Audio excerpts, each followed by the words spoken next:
Welcome to the Conservation Board meeting of February 11th, 2026. I would invite everyone to rise for the salute to the flag.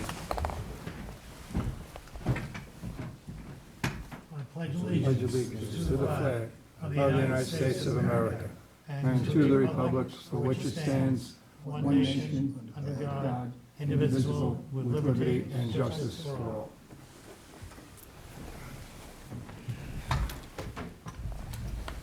What is your pleasure on the minutes of January 28th, 2026?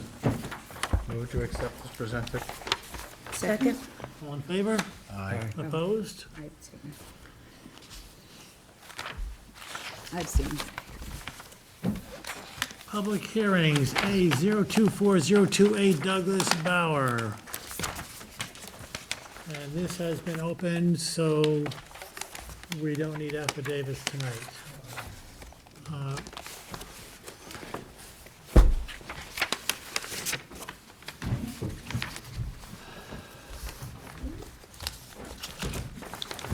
Nothing new coming other than what's in the file already? That is correct. Okay, thank you.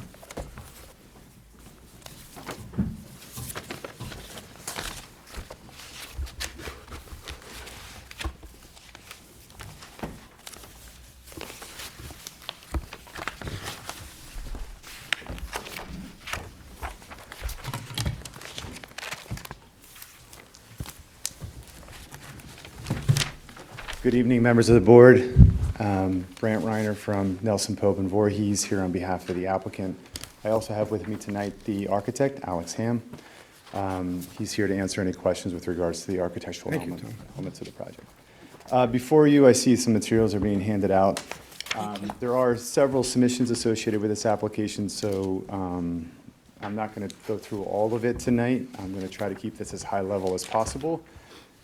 Clearly acknowledging that there is a review memo by the Environment Division that Marty will go through as well, and will respond to that as necessary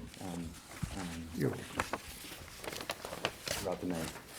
So the application that's before you is to preserve the existing house. That's the primary focus of this application. You know, keep the house where it is, repurpose it rather than take it down, and add on to it. The applicants are in need of additional living space. The new work from home type of situation has found them battling for space interior, and they want to add a couple of bedrooms and create some spaces where they can separate and actually be able to have their own opportunities to work. So we were working with the existing conditions. There's an existing single-family residence. It's one story with a detached garage. Has an Copy of the report, please. I'm sorry. It has an antiquated sanitary system that is forward of the house, between the house and Turtle Cove, and a currently paved driveway. The intention is to reduce the amount of impervious surface as part of this application and expand the living space, as I previously mentioned.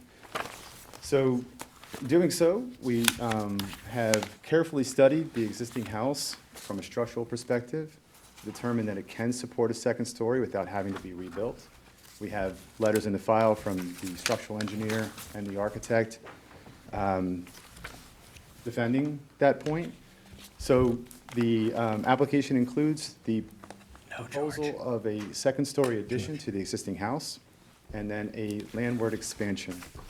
The landward expansion is intended to be, again, it's completely landward of the house and almost nearly meeting the 100-foot wetland setback that the code requires. So we are asking the board to give consideration to the fact that the bulk of the proposed improvements are trying to do the best they can to meet the standards given the current situation. As part of the upgrades, the applicant understands that they need to abandon the antiquated sanitary system, again, which is located just a few feet from the wetlands. One of these plans has it on here. I'm not seeing it right now, but it's in between the house and the wetland boundary. And replace it with an IAOWTS. So the The sanitary system was actually a primary focal point in the design. We understood that given high groundwater, the system would need to be elevated, but it also would need to be expansive. So the sanitary system, as you see here, has been tucked into the corner of the property, as far away from the wetland and waterways as possibly could be designed, meeting the 150-foot setback requirement. So between the existing house, which is right here, sorry, it's down here, this plan right here, and the existing sanitary system would be the proposed addition with some patio space, a courtyard, and a swimming pool. Again, because of the house location, and because the client is very concerned about its privacy, their privacy, they designed the swimming pool to be interior to the courtyard of the existing house. So they took all of the site improvements and condensed them to be completely landward of all of the existing site improvements. Again, as part of the proposed improvements, we are expanding the naturalized wetland buffer from the current buffer, which is only, I think, 25 feet, to be as tight as it possibly can around the existing house and patio, with a bump out that goes beyond the house to 75 feet at its greatest. So it would be a variable width buffer that wraps around the existing site improvements. The deck will be, the deck will remain with resurfacing, just deck board material. The structural members are intact and do not need to be replaced. And the current application proposes a roof over that existing deck, again, on the seaward side of the house. The project, again, has been designed with the idea of reducing impervious surfaces, so the driveway will be a permeable gravel surface, and will be tucked into the landward side of the house. Sorry, down here. Looking at the wrong one. The landward side of the proposed garage, just to the south of the sanitary system. Like this? So the application that is before you right now, that is basically it in its nutshell. Again, the idea was to work with what is there. The client does not want to take the house down. They feel it's wasteful.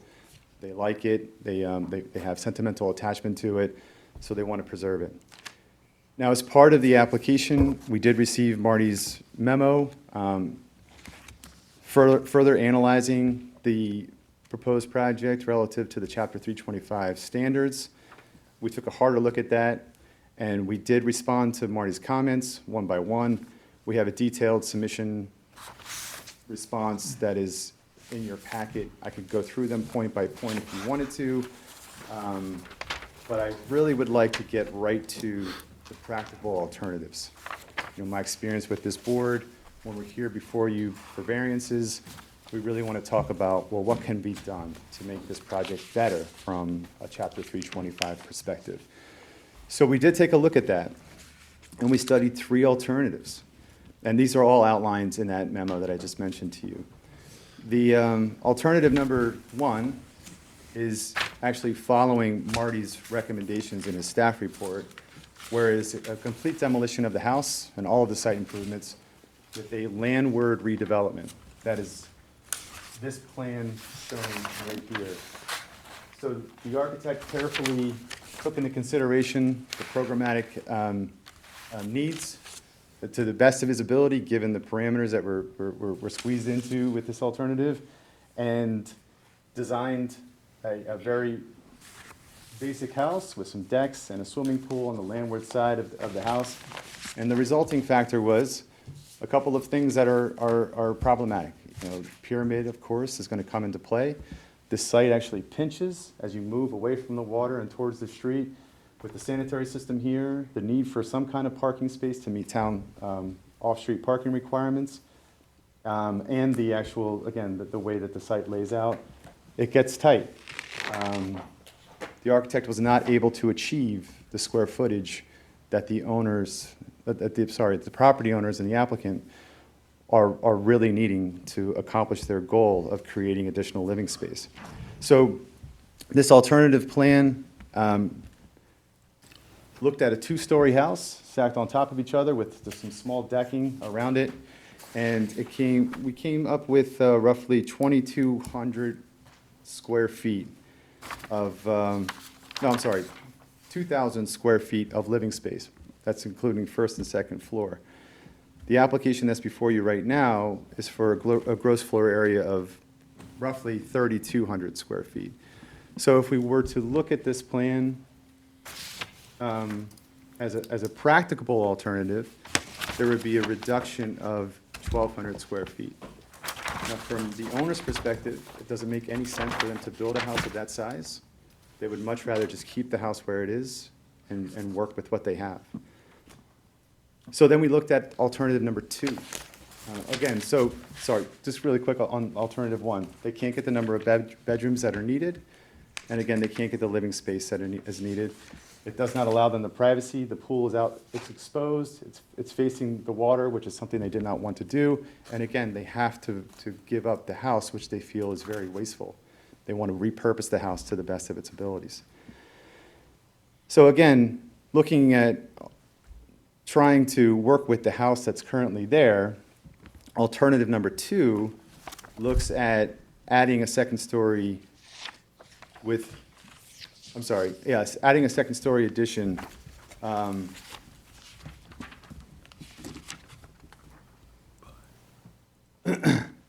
Sorry. Alternative number 2 is actually adding a 2-story addition to the landward side of the house without having to touch the existing house in terms of adding any space to it in terms of volume. So renovate the house where it stands, put the 2-story addition on the landward side of it, and work with the program that we currently have with very minimal needs of touching the house instead of, sorry, it would simply be an interior-exterior renovation of the existing house. Excuse me for muddling that up. What does that mean, interior, exterior renovation?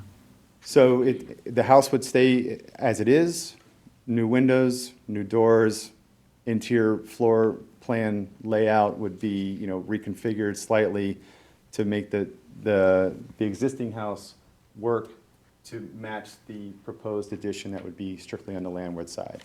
So not putting a second story on it, there would be no need to even worry about the structural members underneath, which are captured in the structural engineer's report. It's simply just taking the house and reworking it to match the addition that's on the landward side of it. So again, this alternative actually achieves a goal of reducing overall square footage on the property, concerns that were raised in the preliminary staff report about whether or not there would be a need to do some structural resupporting of the floor or the foundation by putting the second story on it. And still allowing the house to be preserved, which is a primary goal of the applicant, and achieving that gross floor area that they need to accommodate the additional bedrooms. This house would actually be, again, smaller than the currently proposed action, but slightly larger than this, allowing them to achieve the bedrooms. So alternative number 2 actually has a gross floor area of 2,300 square feet. So we go from 3,200, which is the proposed action, to 2,000, which is the alternative 1, which is the one we know can't work for the owner for the reasons that we outlined, to the alternative 2, which is 2,300 square feet. So we feel like that is a really good alternative to consider as a practicable alternative, because they can still get the bedroom counts they need. It's very tight. They still can get the living space they need. Again, very tight. They're making sacrifices from the current proposed action, but they are able to maintain the pool and the courtyard and achieve the living space without having to take down the existing house.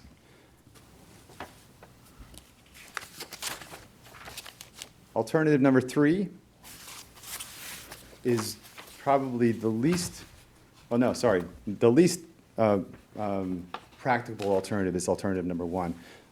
Alternative number 3 is probably the second least practicable because it's just a matter of keeping the house where it is. And that is, again, looking at the interior, exterior renovation of the existing house, working it to the best of their ability to recreate space if they can without putting a second story over it, and trying to achieve the goals as best they can. This is not, in my opinion, the most comparable of alternatives to the currently proposed alternative. So we did the best we could in good faith effort to try to explore these alternatives. I think if we were looking at the 3 alternatives that are before you right now, alternative number 2 is probably something that makes sense from a practicable alternative. We can further discuss that one if the board is so inclined to do so. Alternatives number 1 and number 3, we feel are probably not practicable because they're not something that I think the owner would want to do, to put that kind of effort into this existing house. So just to recap, the project as it's currently designed offers mitigation in terms of upgrading of the sanitary system, installing drainage where none currently exists, designed by a licensed site engineer. We are looking at doing all of the expansions, diameter of the house, limiting the impervious surfaces, actually doing a reduction of impervious surfaces, and expanding the naturalized buffer to provide habitat and filtration from any kind of upland runoff. So I went a little bit longer than I wanted to, but that's the crux of our application. I have a bunch of questions, but I want to hold them till after Marty gives his presentation. Hold all questions till then? Yes. Okay, all questions? No, not all questions. If you want to ask a question, you can. Oh, thank you. Marty had asked, for you to look at the fact of maybe putting a new construction in there, and you, in your report, mentioned that the existing residence holds intrinsic sentimental value as a reason not to. I was wondering if you could define intrinsic sentimental value? So the owner has attachments to the area, having grown up around this cove. The owner was born out here? I don't know that he was born out here, but he has childhood presence out here. He grew up around the area. I don't know that he was a full-time resident, but he has attachments to the area. And having lived in the home now for several years, How long has he had the home? Approximately, I want to say 12 years, but he does have family within the community in Southampton Shores, several. So he's several lived in the months. house for 12 years? I would say somewhere in that area. Okay, thank you for that. And I guess I'll wait till later I'd like to have you come up and maybe discuss the reconstruction. So I'll wait till later for that. okay, Thank sounds you. good. I'd like to bump that up, I'm just remembering now. It was before my daughter was born, 18 years at least. Yeah, I do that too. When was my daughter? Oh, yeah.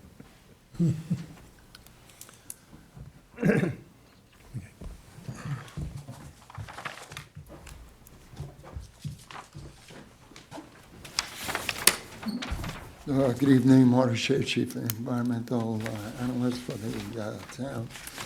There is a preliminary advisory report on file dated October 29, 2025. The original plans for which a wetland permit was being sought called for a major expansion to an existing one-story ranch that was built in 1949. As was indicated by the applicant, the original plans called for building of a second-story addition on the one-story ranch, scaling back some of the existing deck. The existing ranch is positioned at non-conforming wetland setbacks, as its construction obviously predates the effective date of Chapter 325. So when I initially looked at the plans, which called for a second-story addition and a landward expansion, as well as the addition of accessory improvements inclusive of a swimming pool.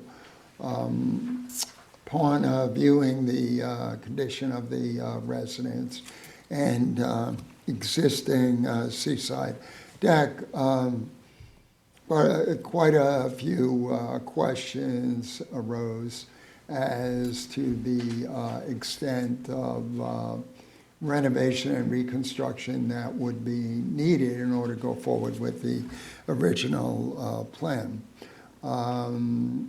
I had noted that the house has a concrete block foundation, which is cracked and in need of significant repair or replacement.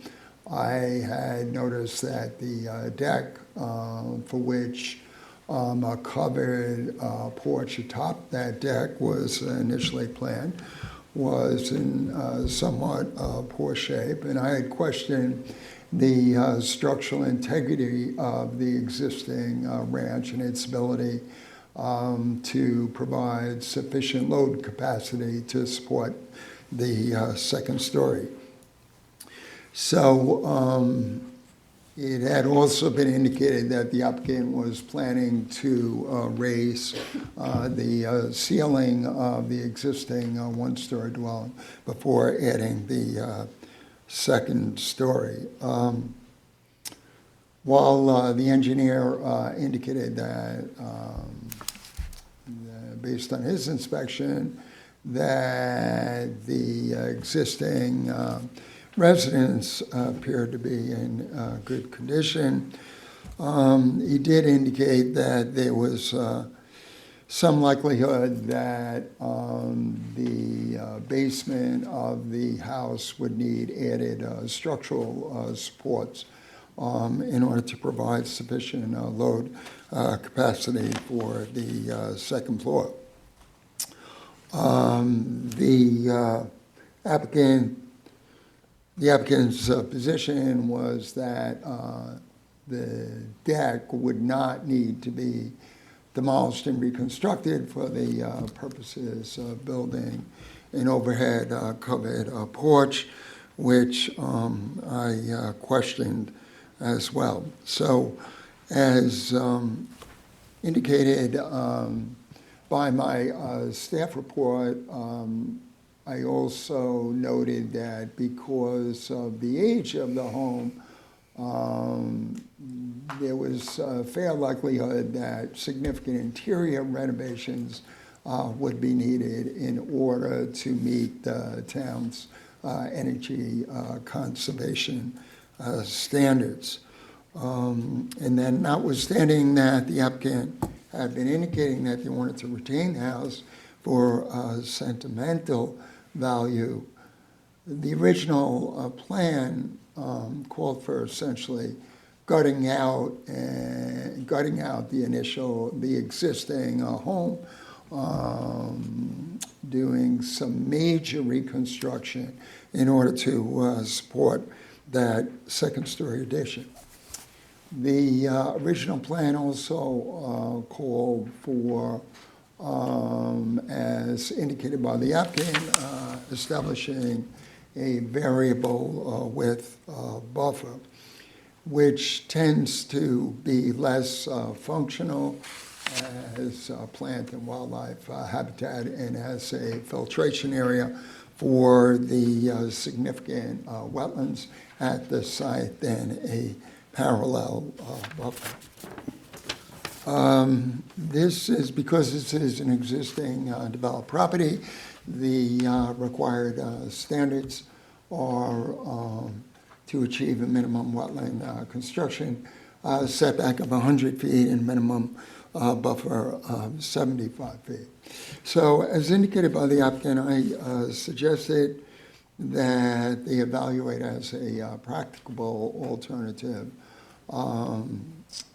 demolition of the existing home and proceeding with complete rebuild of the residence with,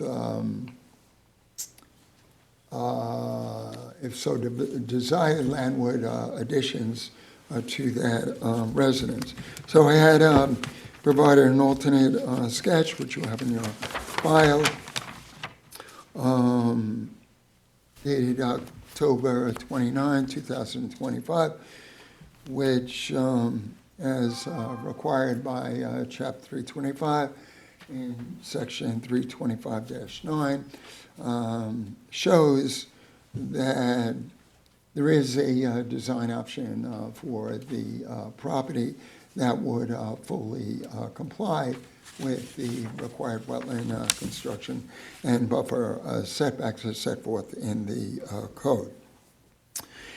That drawing, which I provided to the applicant, which called for, as indicated, building a new two-story house, did call for a significant increase in the footprint of the residence. The existing home has a footprint of 1,172 square feet. As per my drawing, the footprint would increase by about 600 square feet, as it is the desire of the applicant to construct a swimming pool with accessory deck. My drawing also integrated a pool and deck at a minimum construction setback of 100 feet.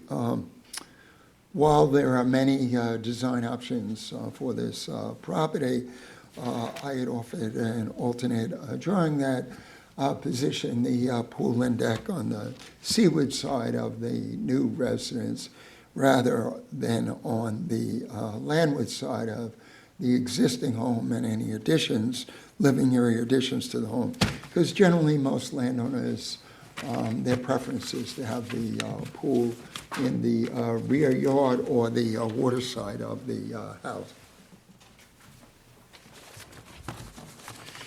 So as indicated by the applicant's response, which was submitted in the past week, my report had raised a lot of questions as to whether or not the plans that were being put forward before this board were reasonable, whether or not they were excessive, and had indicated that there were certainly design options for this property that would fully comply with the wetland building and buffer setbacks.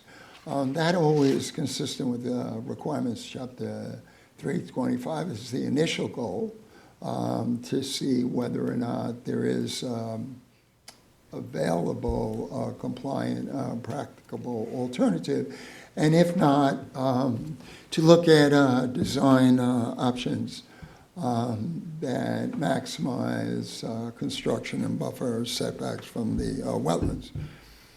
As indicated, the applicant was seeking a major approval of a major expansion to the existing residence with the total footprint to exceed 3,000 square feet. This is, while there are some larger new homes in this neighborhood, most of the homes are reasonably sized, and the Conservation Board has made a significant effort over the years to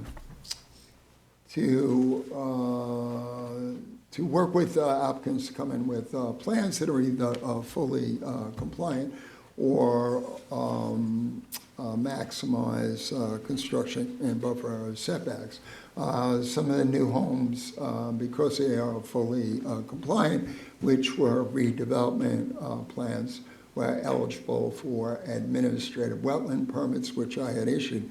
But most of the new homes in this neighborhood that the Conservation Board has permit have compliant buffers, minimum parallel 75-foot buffers, and minimum construction setbacks of 100 feet landward of wetlands. So in response to my preliminary advisory report, and as required by the wetland permit issuance standards set forth in Chapter 325, as indicated, the applicant has now come forward with an alternate plan for the site. It was somewhat unclear when I received the response, but now the applicant has provided greater clarity that notwithstanding their original plans, they would be amenable to going forward with site plan alternative number 2. As indicated by the applicant, site plan alternative 2 would appear to require less extensive renovations to the existing home. So in the event that the home indeed has sentimental value, they should be able to better preserve the character of the house. Of course, because the home was built in 1949, and we are looking at a significant living area expansion, in all likelihood, there would yet be significant renovations that would be needed in order to put the new residents in compliance with the energy conservation code. So while the site plan alternative number 2 is certainly a lot more beneficial than the original plan with regards to positioning the major part of the new construction on the landward side of the existing residence, with the goal of retaining the existing home as intact as possible.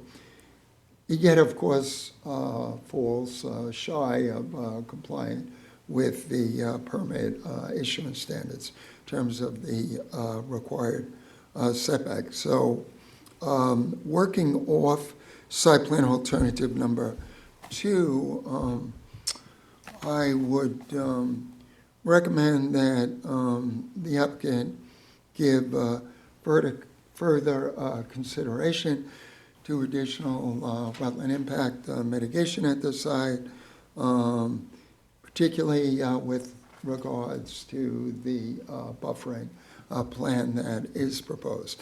As indicated by the survey and plans, there is an existing covenanted wetland non-disturbance, non-fertilization buffer at the site that is intact and diverse in terms of native vegetation. But the area between that naturally vegetated buffer and the existing homes, the existing home is dominated by lawn, there's a fire pit, there's fences, there's ornamental landscaping. When the applicant had come forward with the original plan for a second-story addition to the existing home and landward additions to that home, the applicant had looked at scaling back the existing deck and has indicated constructing a covered porch atop that deck. If you look at site plan alternative number 2, the existing deck, its setback falls far shy of the required wetland construction setback. At its closest point, it's located only 51.6 feet landward of wetlands rather than the preferred setback of 100 feet. As indicated, as observed when I completed the site assessment, the existing near at-grade deck did not appear to be in great condition. And if the applicant is going forward with extensive redevelopment of this property, if that deck was going to be retained or if a porch was going to be constructed atop it, that deck would have to be demolished and reconstructed. What I would suggest that the applicant do, in the interest of providing a further expansion to this buffer and buffer that is a lot more functional and parallel to the wetlands, that they look at significantly scaling back that existing deck on the seaward side of the residence. I mean, if you look at the new plan, in addition to the pool and surrounding landward two-story addition and new accessory garage, the pool area is going to have an extensive patio around its periphery, making the essential part of this redevelopment plan the priority area in terms of exterior use. That being said, I'm not seeing a need for retaining the entirety of the footprint of the existing deck. As indicated, its setback is only 51.6 feet landward of wetlands. So I would ask that the applicant entertain a significant scaling back of that deck if they want to go forward with site plan alternative number 2 in order to provide better buffering at this site.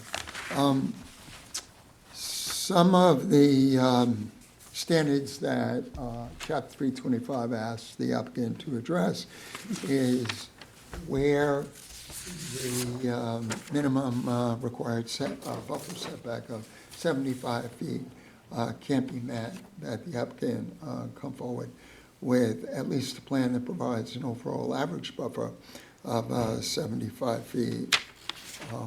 While the coverage, as shown in this plan, may come closer to that parameter, it still would be much improved if the deck area on the seaward side of the house was cut back and thereby allowing the buffer area to be expanded. So I think in the event that upon meeting with the building division,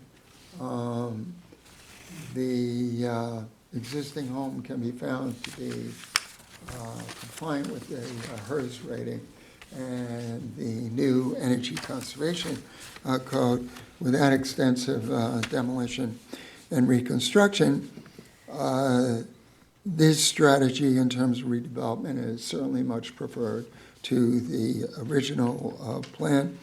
However, I would yet ask that the applicant scale back that deck on the seaward side of the home Also, that the applicant provide some feedback to me after meeting with the building division in terms of what extent of work would be needed as far as bringing the existing residents up to code, so that can be factored into any final recommendations for redevelopment of this property.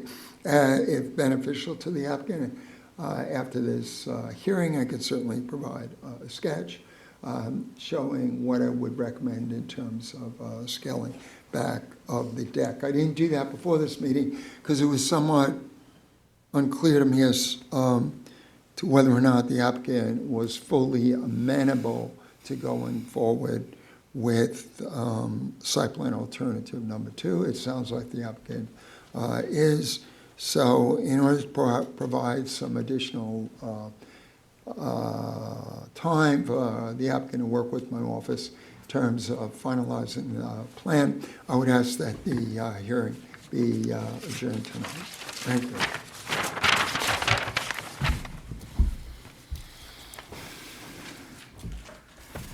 A couple of questions for the architect. Yes. Need to come up to the podium for the microphone. Could you state your name and address for the record, please? Yes, Alexander Ham, Maystat and Ham Architects, 272 Todd Point Road. Alexander? Alex is fine. Alexander, no, that's fine. So site plan alternative number 2, that's what we're looking at now, right? Yes, And in that site plan, there are a lot of lines there that are not identified in a key. So I have to make some assumptions, but it looks like the crosshatch both ways is the new part, the new building, the new house. yes, the square hatch is the new two-story building, and the hatch for the proposed one-story garage is upland of that. Okay. The very light cross-hatching in the other direction is the existing footprint of the house.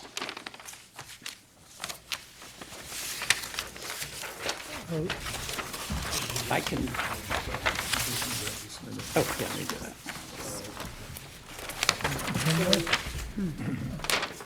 I see the existing one-story frame house and the proposed two-story.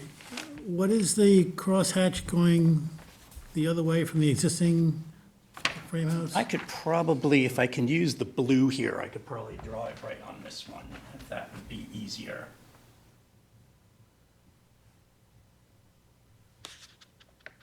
This is the existing house from this point forward, with its existing covered porch right there. So the additions would be just expanding the porch slightly, and then a very minimal attachment interior that would then attach to this two-story addition upland of it. So the two-story addition right now is just short, other than the connection to connect it to the other house. Most of the construction is actually beyond the 100-foot line of the setback, so that the new structure would be within that zone. So then the existing one-story Yes. house right now would remain as is? Would remain exactly as is. What we're looking to do is some minor interior alterations. And we also, with respect to Mr. Shea's comment about the building department and HERS, what we want to try to work on is achieving the HERS by redoing the siding, which is in need of repair anyway, and putting in some exterior insulation that helps us meet the current HERS code, as well as a tight waterproof membrane underneath the new siding that also helps keep the house tight. Most houses of this age are not very tight. I live in an old cottage that has lots of drafts and lots of little gaps and holes. This is why we wanted to do, basically keeping the house in its same form, but putting new roofing on it, new siding, new windows, and altering a couple of windows within it. So what inside work would you do? Moving of non-load-bearing partitions, removing, there's one, Basically, the prime living space is a little bit smaller because there are 3 small bedrooms in there. We were looking to remove 1 bedroom, move the kitchen into the footprint of the other bedroom, and then keep the other bedroom as a study. And then we would add the addition with 3 bedrooms behind it upland.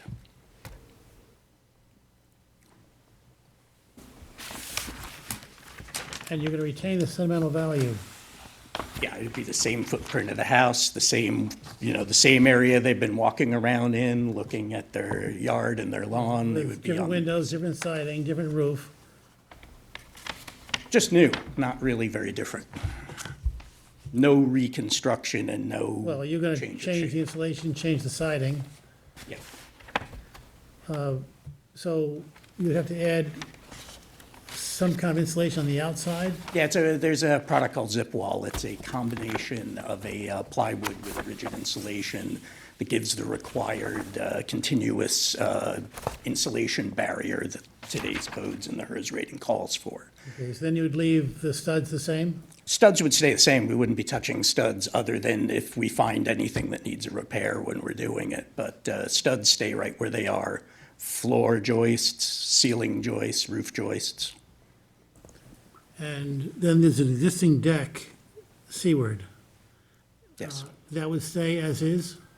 The plan was to leave it as is, but we are entertaining Mr. Shea's comment at looking to see if we can expand the buffer a little bit further and reduce the deck size. That'd be a very good thing to do. Yeah, we had shown that in the original scheme, and we're willing to re-examine that to be able to expand the buffer. It's a little hard to trim back the deck too far because it's not a very deep deck, so there's not a lot of space we can give on that, but a lot of the width of it can be reduced, and that's what we would look at doing.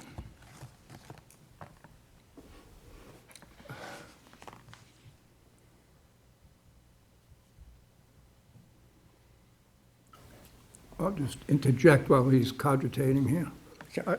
In the report that Justin sent today, that we just received today, on the 3rd page is a paragraph, and I'm just going to read quickly. Is the proposed home renovations and additions would be defined as substantial reconstruction and thus be required to comply with the town energy conservation home energy rating system standards as set forth in 12337. That being said, in all likelihood, the present house would need to be almost entirely rebuilt in order to demonstrate compliance.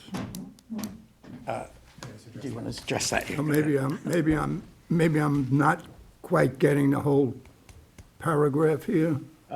Excuse me, just a point of clarification, it is confusing. The text that's in bold and italic is taken directly from the staff report. Okay. So that was language written by the Environment Division. We Oh, responded, that's one of Marty's comments. yeah, we responded Oh, to well, it and. That's, I think, a considerably good comment, which leads me to my next statement, which is, it is the goal of the applicant to retain the existing structure for purposes of blah, blah, blah. So goal kind of, to me, is, a goal is nice, but we don't always reach a goal. I'm not anticipating a need to substantially alter roof joists, floor joists, or the perimeter walls of the house, except for as needed to reside and get the insulation and put in more energy-efficient windows. Can I just provide some quick clarity on that? Marty Shea, Chief Environmental Analyst. Remember that preliminary advisory report that you're looking at was in response to the original plan. The applicant is no longer going forward with the original plan. They're now seeking to go forward with alternative 2, which is a radically different plan from what I spoke to in that advisory report. Thank you for clarifying. Because remember, the original plan called for a second-story addition. There was some structural work that might be needed to increase the load capacity and all that. They're no longer looking to get a permit to put a second story on the existing house. So all that has changed now with this alternative too, which calls for retention of that house as is.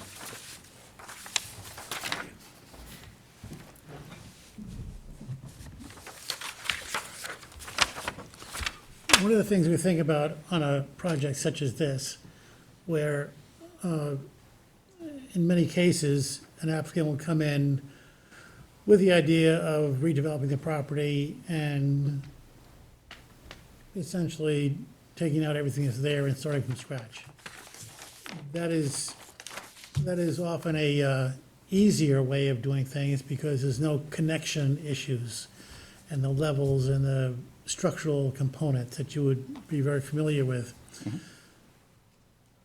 which also translates into a whole lot cheaper. But this is a different situation where you're gonna retain what you have and reconstruct it to the extent of meeting the standards of the town. So one of the things that we think about when you don't take down everything and start from scratch is, what are you really working off of? Every engineer says the existing house is pristine. I've never seen an engineer report that says it's not gonna make it. And yet, not every project does make it. So, when I hear an engineer's report, I don't take that to the bank, because I see that as a sales pitch. I'm speaking personally now, just from my experience. So I think about this as, well, what if that's a sales pitch? And in the end, we're gonna have a whole new house. Because you're gonna build the new one first to get some rights established, and then you're gonna start working on the old one, and you're gonna find, oops, it doesn't work anymore. Now we have a crisis. Wasn't our fault. We got an engineer's report, and now what are we gonna do? So, what should we do? I think the intent of this project would be to take on the whole thing at once.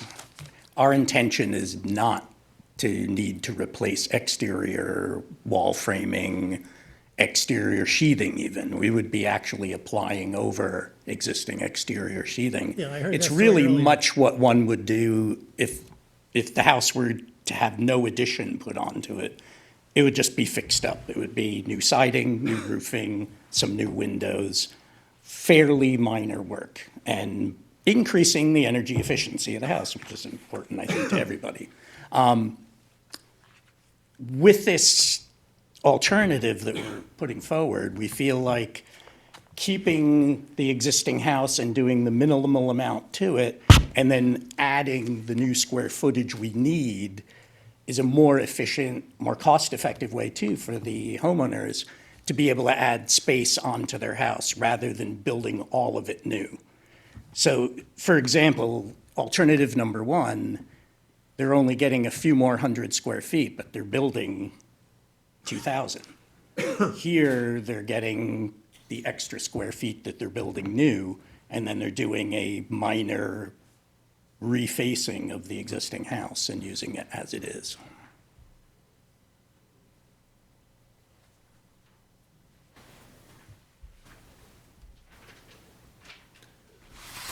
And would you consider removing the deck entirely on the seaward side? I can't answer that for myself because I don't live there. I think it would be hard to consider removing it because there's not a lot of other place to place it that's not in the within the buffer. But we would be open to working with Mr. Shea on coming up with a way that would work best to maintain as much buffer as possible, but still have some waterside deck. But it looks like there's grass around the proposed pool. Yes. It looks like that's gonna be more of the central living, summer living space outside. It'll be some of it, but when you have a water view, I mean, it is a nice place to sit out there. What we, of course, are willing to do is, as Mr. Shea's report put, fire pit will be moved out of the buffer, all of the non-conforming plants will be moved out, and we will be looking for proper buffer plants to be within there.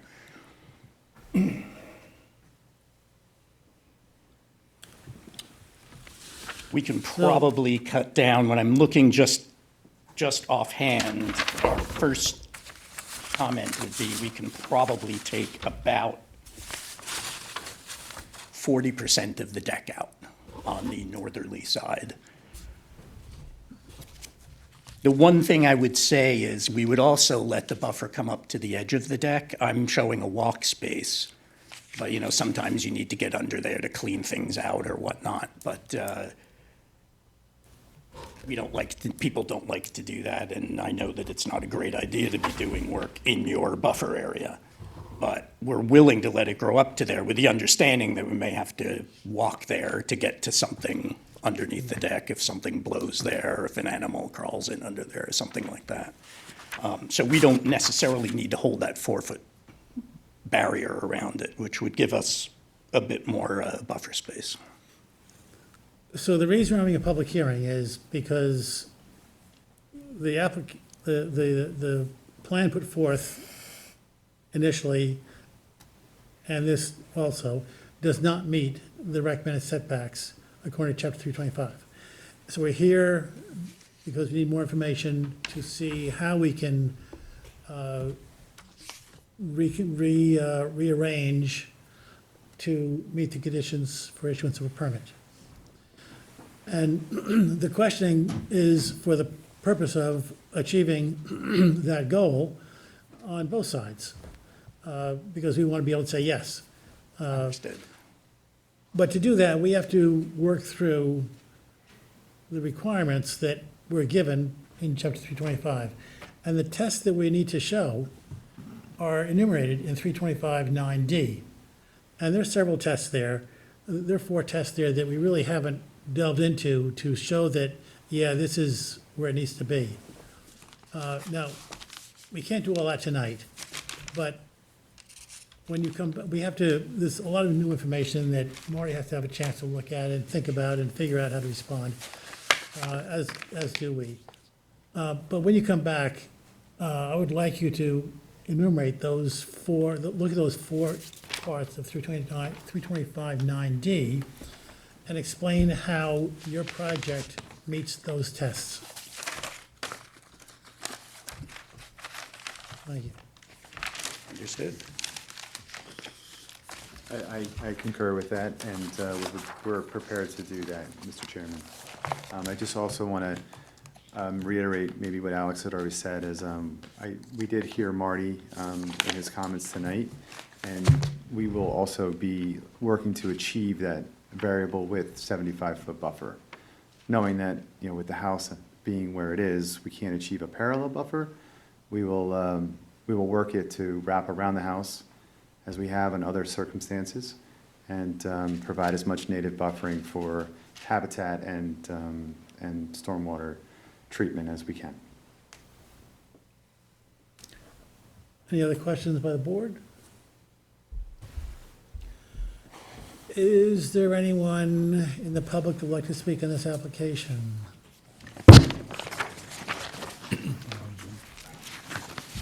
Or on Zoom? No hands on Zoom. When can we come back?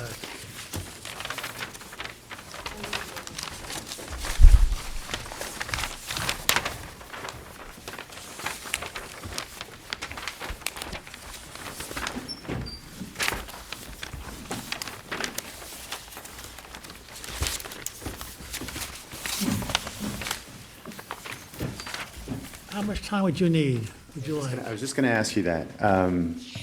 I feel like we can achieve what we need to on our end pretty quickly. If there's a availability at a March hearing, happy to come back then. Of course, getting everything to Marty in his office well in advance, so they have an opportunity, and you also have an opportunity to review it before the hearing.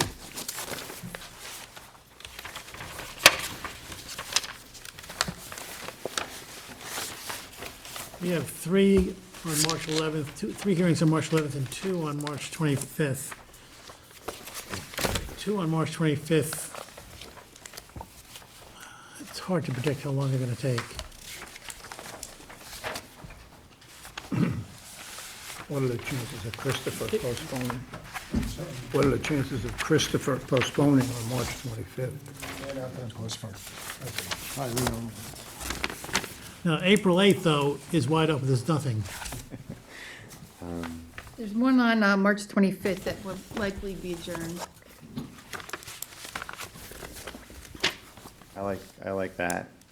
Okay, But I'm not An adjournment was already requested for Tempesta, so that next hearing date is actually going to be in April, as opposed to March 25th, so there is space on March 25th. okay. Yes, Aaron? Mr. Chairman, I just wanted to say that Tempesta is my case. I'm gonna be out of town on the 25th. I'm asking to have that actually advanced if I could, but if not, then the subsequent hearing. Okay. So there is We'll take his spot. You're in, This is March 25th, correct? March 25th. Thank you. Thanks, Aaron.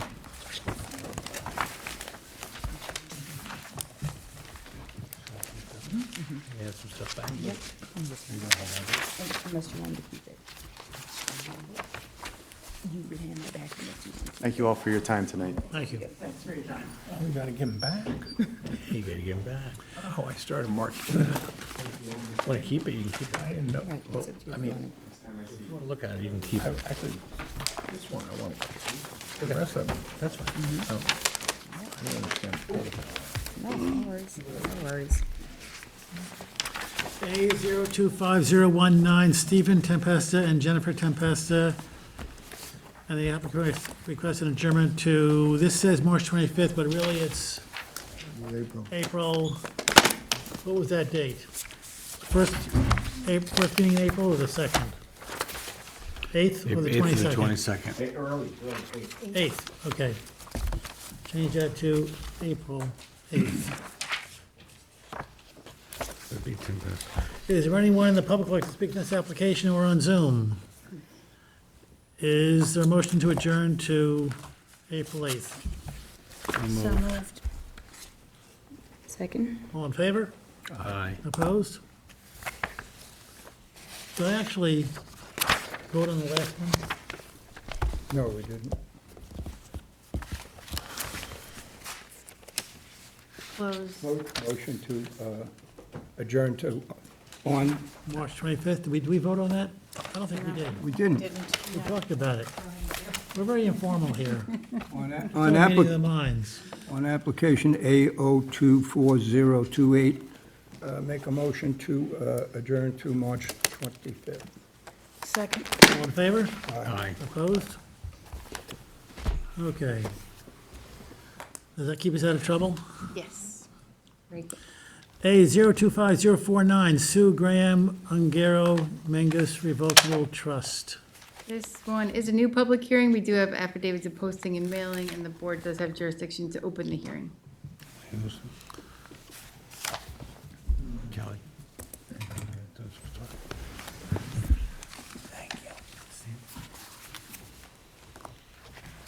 Mr. Chairman, members of the board, Aram Terchunian, First Coastal, West Hampton Beach, on behalf of the applicant.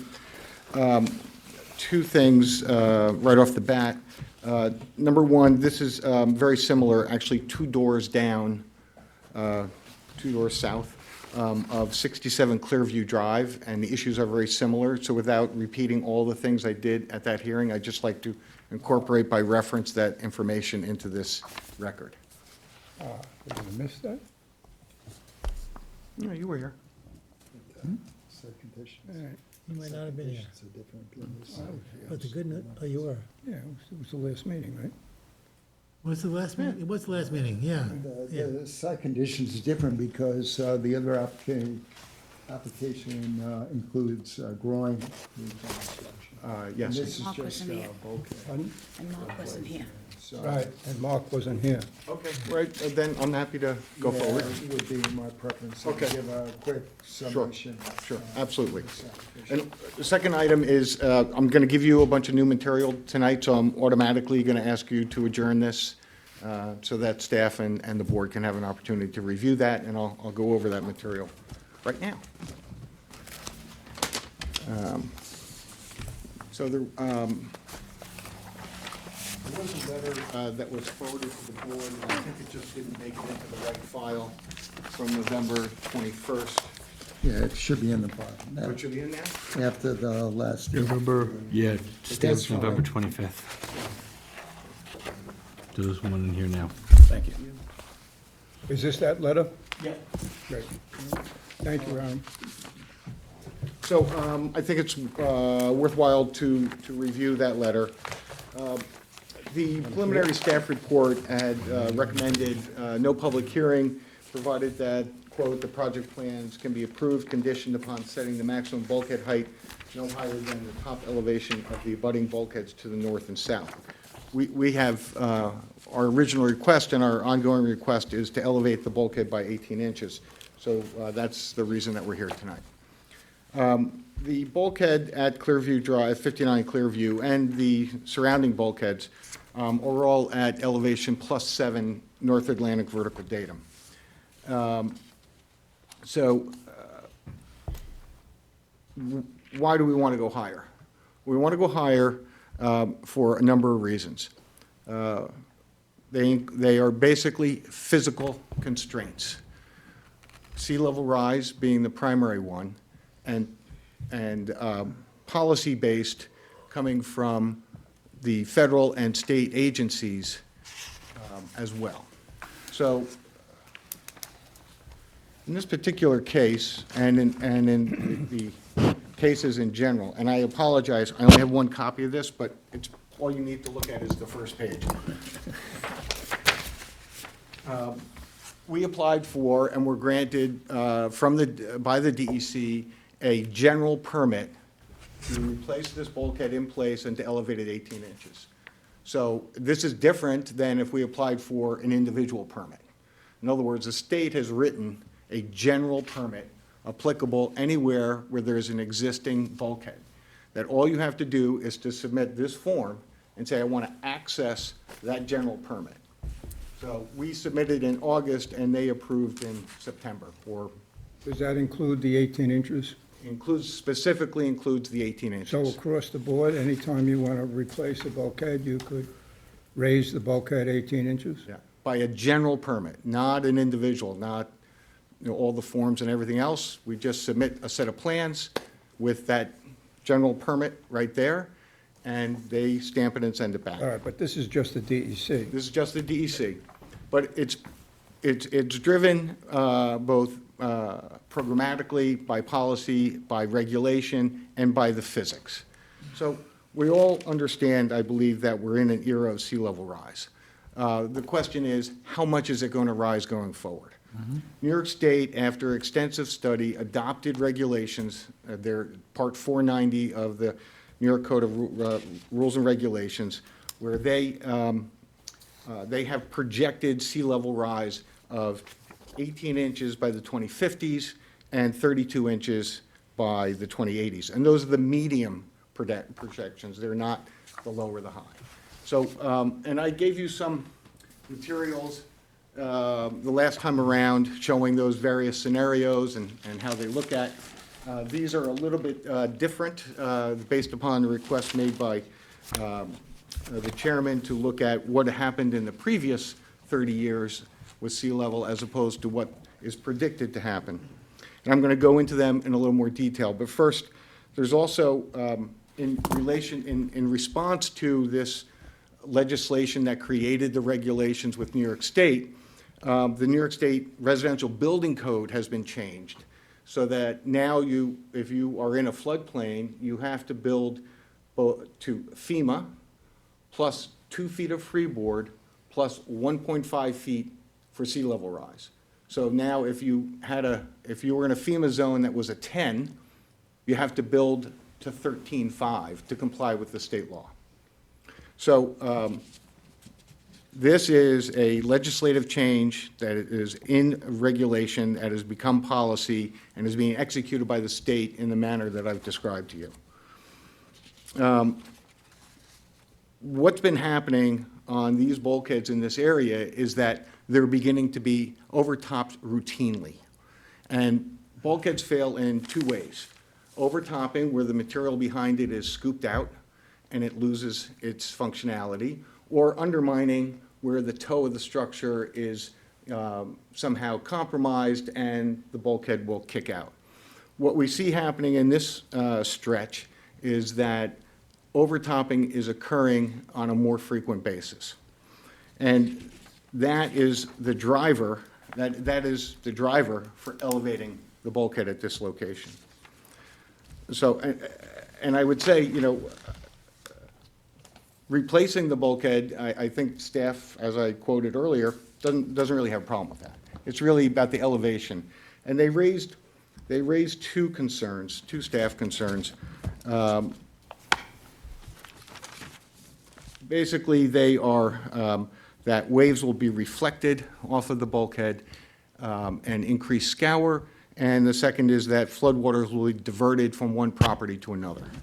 So I'm going to get into them in a minute, but before I do, I just want to walk through the sea level rise data because I think it's important and relevant. Do you have a figure of how much the sea level has actually risen in the last 20 years? Yes, 4.1 inches since 1996. How much? 4.1 inches since From 1996. 1996. All right, so ignore the reference section of this. Thank you. Thank you. Of this memo. It doesn't have to do with breakwaters, it has to do with bulkheads, so I manually crossed it out. So what the chairman asked us to look at in the hearing on 67 Clearview was, what happened in the last 30 years? What's predicted to happen in the next 30 years? So if you flip in the package I gave you to the third page, it looks like this.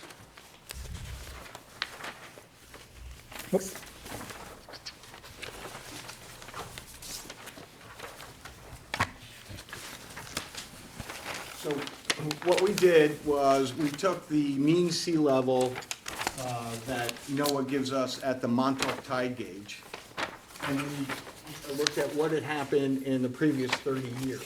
And that's about a 4.1 inch increase. Now, just to make things a little more interesting, NOAA has decided to put things in meters. Oh, no, yeah, I mean, we had to convert them into feet. So in the past 30 years, we have 4.1 inch rise in sea level, and in the next 30 years, the state has predicted an 18-inch rise in sea level. And by 2080, they're projecting a 32-inch rise in sea level. Yeah. So I just wanted to lay that out so that you see it in that graphical form. The other thing that we did is if you look at this larger graph,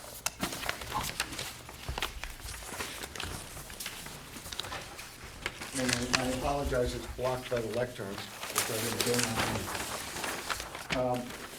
What this is, we took the base of NOAA's sea level rise curve for Montauk. So NOAA maintains tide gauges all over the United States, and they record sea level. One of the longest ones is at Battery Park in New York City, goes back over 100 years. The one in Montauk goes back to about 1950. And the blue line shows the variability of the sea level, but the red line is the trend line up. And you can see where I've indicated the last 30 years shows the 4.1 inch rise.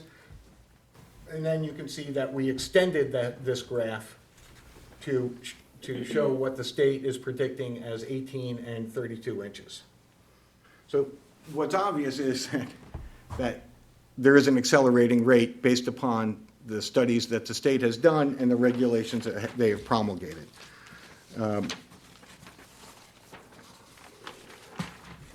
But the story is not just about sea level rise, because sea level rise is just the base component of what happens during a storm. So what happens during a storm is that you get what we call storm surge. And on top of storm surge, you get waves. And that is where the overtopping occurs. So really not too worried about mean sea level. It's important to know and understand it. But what really concerns the functionality of these structures is how they respond under these storm conditions. So I've done some calculations, which I'll provide to you in a subsequent memo, but I'll just run through them quickly. So the 10-year storm, as defined by FEMA, is 4.0 feet North Atlantic vertical datum, the synthetic zero datum that is constant everywhere. The 10-year wave height is 4.52 feet. So FEMA, and this comes from FEMA, FEMA has predicted that during this 10-year storm, that you will get a 4-foot surge in the tide and a 4.52 wave on top of that. So you end up with 8.52 feet of 2.5. 5.2. Oh, 4.52 and 4.0. So with sea level rise, so right now, even under the current scenario, that's about 1.5 feet over the existing wall, because it gets you, 8.52, you're about 1.5 feet over the existing height of the wall. If you add in sea level rise by 2050, you get about 3 feet over the wall during a 1 in 10-year storm. So really by giving the 18 inches now, we will basically, if the predictions are correct, in 30 years, we'll be where we are now. Well, what is a 10-year storm? And how often do 10-year storms actually happen? So we looked at that. So if you go to the last graph, looks like this. I don't have a blow-up of it, but I think that you can read it pretty well. This is the tide gauge in Shelter Island Sound that's maintained by the United States Geological Survey.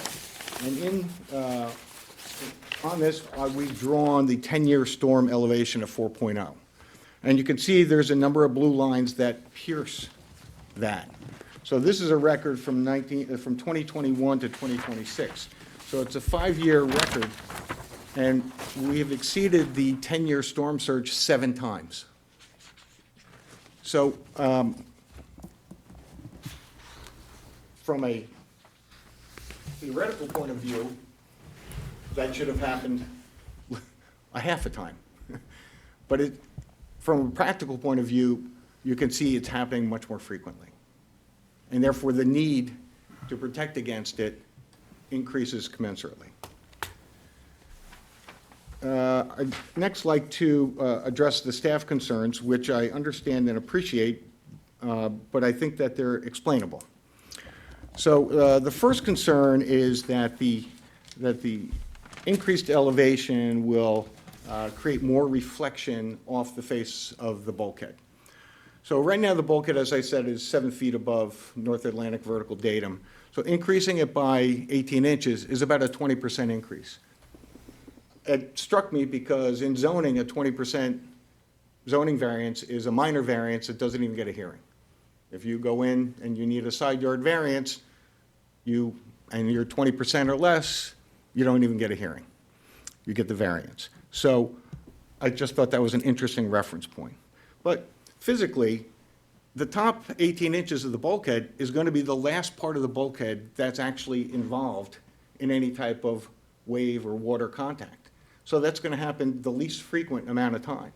And when it does incur, it's exactly when you need it.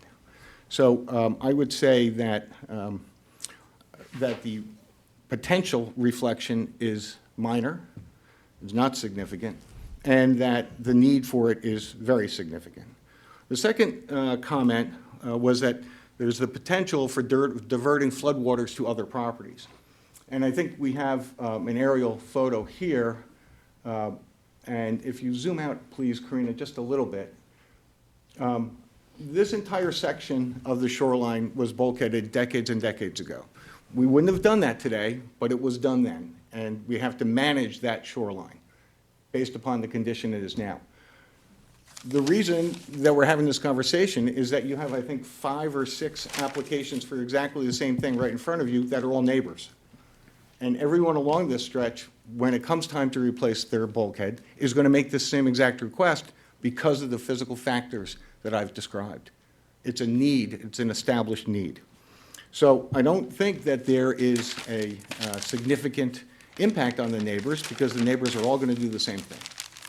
And therefore, I will conclude my statements just by saying, I think the most prudent decision here is to allow the 18 inches because it does provide a meaningful level of protection based upon physical factors and regulatory framework, and that these adverse impacts, the potential adverse impacts, really are not discernible. And that's what I'd like to say. Thank you. Could you, this is just me going off the deep end here. How much over the top of the bulkhead, let's say it's 18 inches, you have the 18 inches. How much over that would you say a 10-year storm, the waves of a 10-year storm occur? How far above that? How far above? And into the beach? Yeah, that would be, at the present time, it'd be 3 feet. No, that's not right. At the present time, it's 1.52 feet. Why, in my head, I'm thinking, what if you put like a slant from the top of the bulkhead into the beach, so that when the water comes over, it hits and flows off? Yeah, we call that a splash apron, Right, okay, I've never heard of that, but okay. where. So where- this is not a new idea I can't patent this, okay. Take a shot. But that is also going to, compromise some of the functionality of using the bulkhead. If you look at the aerial photos, there's an area to put your chair and access back and forth. Plus Well, not in this area, not in this entire area that you're talking about right now. on most of them, there's a flat area just behind the bulkhead. Yeah, the slope doesn't come straight down. It comes down, and then there's about a 10-foot or 12-foot. Oh, all right, so you're saying, they'd have to defer the patio down there. Well, and the other thing. Let's say there wasn't a patio, let's just, Splash Speak aprons to can that, be very yeah. effective. I wouldn't, but I don't think that they obviate the need for increasing the height. I'm not saying, not, take away the increased height, I'm saying, why is that not an addition? Could be very much an addition. Well, but we'd have to come to this board to get it. Well, you know how agreeable we are. It also ends up, a splash apron is made out of rock, and I know you guys aren't terribly fond of rock. Well, I'm not talking rock, I'm talking, a wooden structure. No, wooden structure never survive. Not with that kind of wave action. Because there's nothing to secure it to. You have to use, the splash aprons are made out of rock. It's got to be like 2 feet thick, and that rock's got to weigh 300-400 pounds. Otherwise, it just moves around. I mean, think about it, 1.5-foot wave. It doesn't sound like much, but waves have to the 6th power. And most of the power, I would think, would hit the bulkhead. Yeah, most of it. In your proposal to increase the bulkhead 18 inches, do you have a corresponding proposal to increase the backfill behind it 18 inches? Yes. Usually, we keep the backfill behind it about 6 inches lower, though. And is that generally, extends back 5 or 10 feet? Or? Yeah, whatever, every property's a little bit different, But wherever you get the flat intercepting the slope, that's the area where you would raise the elevation. Okay. Thank you. Good evening, Morris Shea, Chief Environmental Analyst. I will make my comments brief, as the applicant is amenable to hearing adjournment, which will provide me with sufficient opportunity to review the information the applicant only just submitted at tonight's hearing. One of, notwithstanding that the applicant's proposal to increase the height of the new bulkhead by 18 inches, notwithstanding that that proposal is consistent with the DEC general permit that allows for that 18-inch increase. And the allowance, as was alluded to, is generalized without factoring in variability of different sites. And yes, it's intended to address anticipated rise in sea level. It's also intended to bring the height of the bulkhead closer to FEMA base flood elevation. The applicant's proposal would, and I'll have to review the data, would likely bring the bulkhead height to just below base flood elevation. The focus of that general permit is, of course, reduction of risk of storm damage. And it's generalized in that, you know, you'll have sites that are bulkheaded where you have residences that are very close to the bulkheads, where there can be a significant threat during these 10-year storm events. And then you have other residences, as is the case with this property, where they're located very far landward of the bulkhead and at much less risk of storm damage. What I'd like to just hand out is a survey. The current residence is under some redevelopment in terms of expansion. And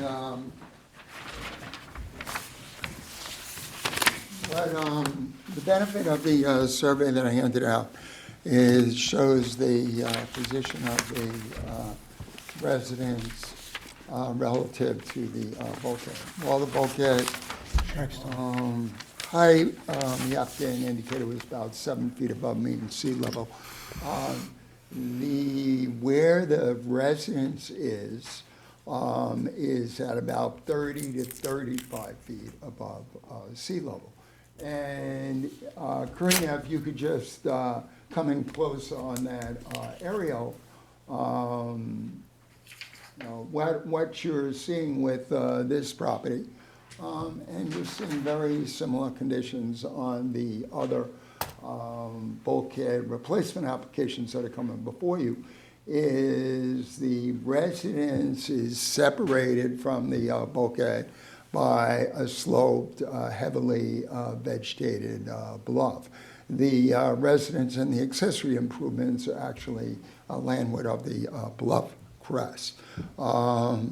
So, in fact, which is customary for applications like this, where we have heavily vegetated bluffs, I have indicated in my advisory report that any permit that is issued by this board for bulkhead replacement should be conditioned upon establishing a 50-foot wide covenanted, naturally vegetated buffer landward of the bulkhead, which I understand the applicant is amenable.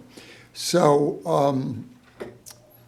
there is no emergency at present, although, yes, during significant wind events, and I was present during one of those, you will get spray that comes over the bulkhead. Typically, you don't actually get flooding over the bulkhead unless you really have a severe storm. But those conditions, as indicated by the applicant, are being monitored and could change somewhat over the next several decades. But what jumps out at you when you look at this survey is the residence is at no risk whatsoever of storm damage. Its position, the accessory improvements, about 75 feet landward of the bulkhead. The way atop, they're atop and landward of the bluff crest.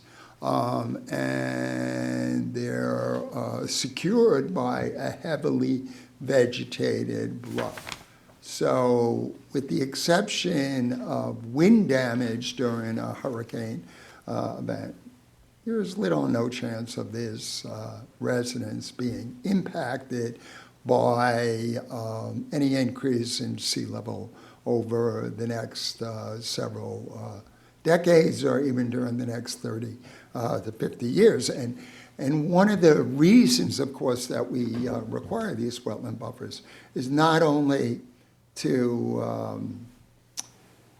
enhance wetland protection and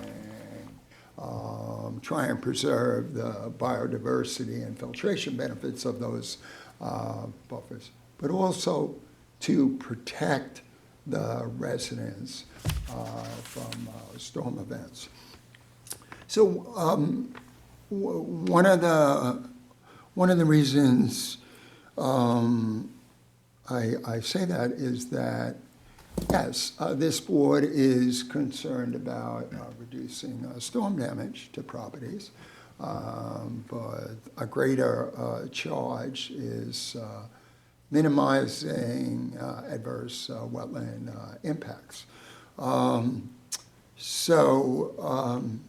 That is one of the reasons, as was alluded to by the applicant, why my advisory report raises some preliminary questions regarding the possible effects of a heightened bulkhead. And not only a heightened bulkhead on this property, but the cumulative impacts of many heightened bulkheads in this area on the wetlands. And what are the possible effects of the increased surface area of the vertical bulkhead and heightening of the bulkhead, as was mentioned by the applicant? There can be a greater intensity of a downward reflection of wave energy, and that's important because what happens with bulkheads is when a lot of that wave energy is deflected downward, as mentioned by the applicant, it can result in tow scour.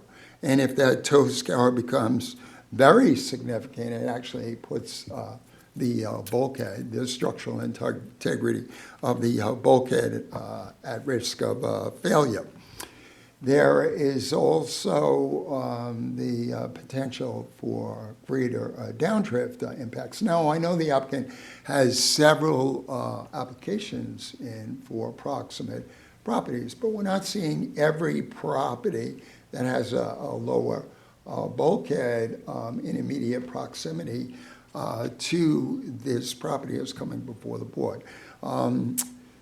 If you look at the north-south orientation of the shorefront, when the waves hit the bulkhead, you not only have that downward deflection, but the water also runs alongside that bulkhead at a greater intensity.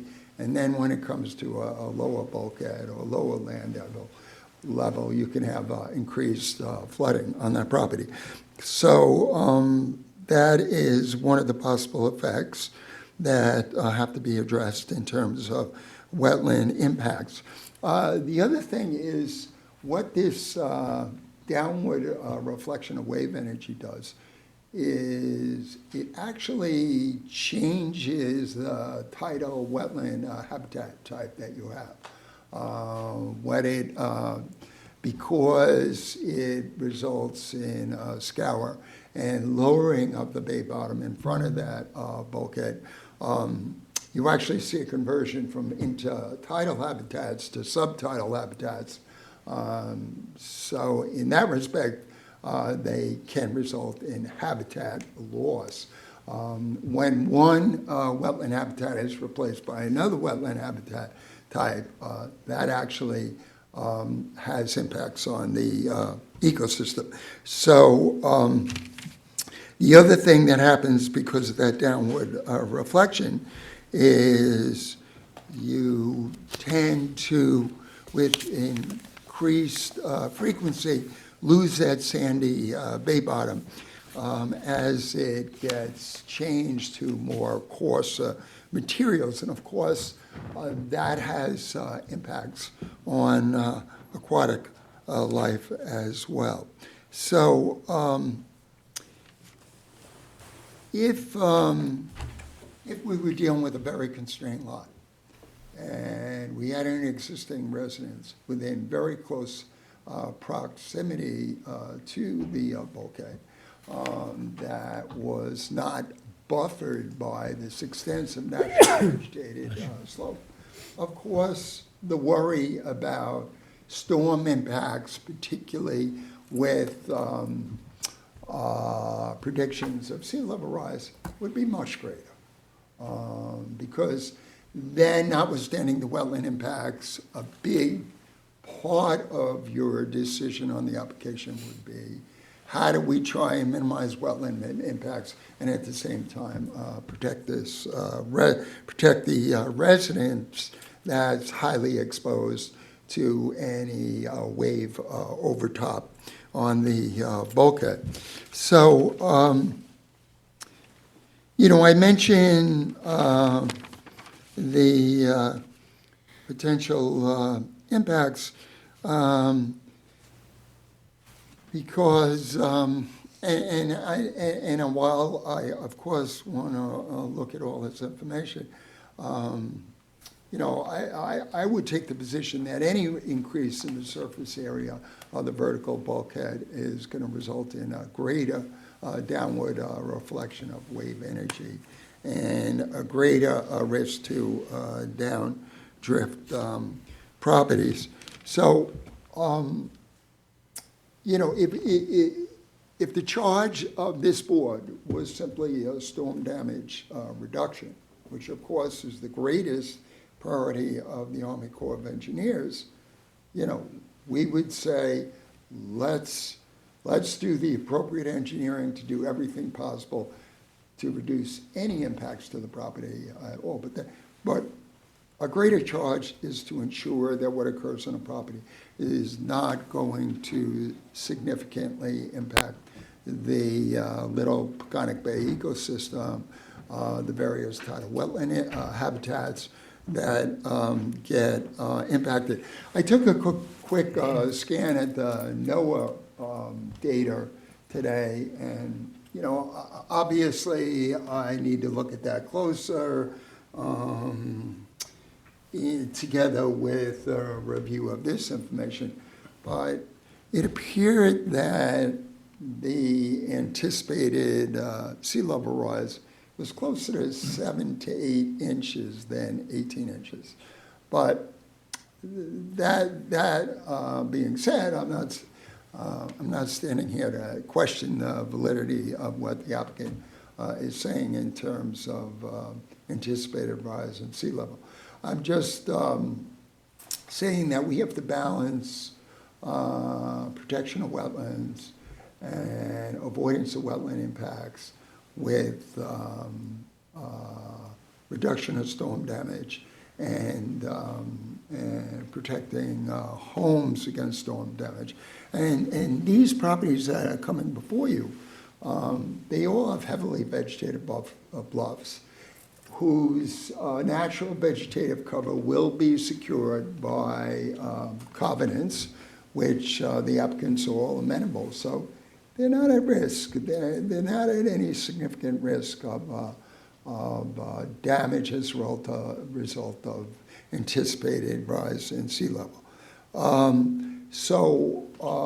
While I certainly need additional time to consider the information that the applicant has provided tonight, and thereby am requesting an adjournment, I'm just, raising some of these questions again tonight, so we make sure that we factor all this in to our decision on this application. Because, as indicated by the applicant, the general permit, that's exactly what it is, a general permit. It says, whenever you're replacing a bulkhead, you can increase the height by 18 inches. So it's just like a broad policy to try and ensure that bulkhead heights are closer, the crown is closer to the base flood elevation, and is more responsive to an anticipated rise in sea level. But this doesn't really factor. I don't see anything in that general permit that factors in wetland impacts, and that's our charge. Because any decision that's rendered on this application will certainly have cumulative impacts in terms of the other applications that are coming before the board and the possible significant increase in similar applications. I'd ask that the hearing be adjourned tonight just to give my office additional time to review this data. Prior to the next hearing date, I'll probably be in contact with the applicant as well to request where needed additional clarity and additional information that'll be helpful to rendering a decision. Thank you. Thank you, Marty. One Question? Yes. You spoke about the wetland impacts from the waves hitting the bulkhead, not so much damaging the toe of the bulkhead, but moving down the stream. My question is, where are the wetlands that are being impacted? They seem to be at some distance from this. Wetlands or the Little Peconic Bay? Some distance from this property. No, they're not. Some distance. They're right in front of the bulkhead. They're right, I see, okay. Yeah, there are various types of tidal wetland habitats. And what you tend to have in front of these bulkheads now is intertidal or subtidal habitats. So it's right there at the property. Wetlands are not just marshlands. They're underwater lands, they're bay bottoms, they're, the state and local wetland laws are designed to protect those aquatic habitats as well. Okay, thank you. Thank you. And it's not, and I'm not just raising questions again about downdrift impacts, raising questions about the effects of that possible increased downward On the deflection toe, of yeah, the makes sense. wave energy on that bay bottom, and many benefits that provides for aquatic sea life. One question. Yes. Right now, the bulkhead is a wooden bulkhead, and it is one plane. So when that wave hits, especially when it comes at a little angle, it's going to be diverted down, probably at a fairly rapid pace, because there's nothing impeding it. The new bulkhead is a PVC bulkhead. It's kind of like corrugated, where it actually comes out a foot or so, and then back, so it's zigzagged. So it's not smooth anymore. Would you say that has any different impact than the wooden bulkhead? Yeah, I would say it has a somewhat different impact, but I don't think it's significant in terms of the downward deflection of wave energy and the racing wave energy alongside that bulkhead. I think that, and the applicant can probably speak to this better than I, but The design is also really about structural integrity and life expectancy. As vinyl bulkheads are generally on Long Island thought to have a life expectancy of about 30 years. So different types of bulkheads, steel as opposed to timber, as opposed to corrugated vinyl, they all have different life expectancies. And then, of course, applicants are restricted in the types of materials they use today, since you can build CCA-treated bulkheads. So I think there's somewhat of a minor, a different interplay between the vinyl bulkhead and the water, but I don't think it's significant in terms of the risk of impacts or lessening impacts. Thank you. Any other questions? It's Mr. Chairman, the hour is late. I will not belabor. We'll hopefully set a date. I just would like the opportunity to address a couple of points that Marty made, and I will be brief. Marty spent a long time talking about the house. We're not talking about the house, okay? Put that away. We're talking about the bulkhead and the bluff. The environmental damage that will be caused when this bulkhead fails due to overtopping is far in excess of what would happen if you approve it with an 18-inch increase. In other words, if this bulkhead is not increased in height, it will fail by overtopping. That means the material behind the bulkhead will be scooped out by the waves and thrown into the bay. The bluff behind it, that's all well vegetated right now, will be ripped out at the toe, and the entire bluff will become mobile and start sliding down, just as we've seen on many other sites. And the materials that comprise the bulkhead will be splayed out on the beach and have to go, or in the water, and have to, at great risk, have to go retrieve. The whole purpose of this is to secure the toe of the bluff so that doesn't happen. Those impacts are far superior to potential reflected wave energy, which has already done what it's going to do. This area is either, as Marty said, it's either intertidal or subtidal. There's no dry beach here.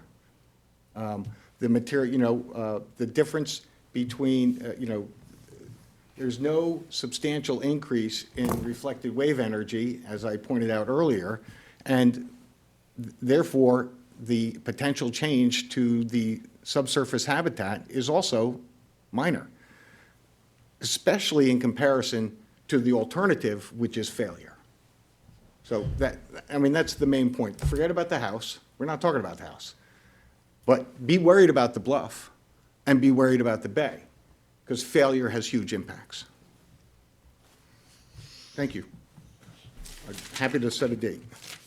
Is there anyone on Zoom that would like to speak to this application?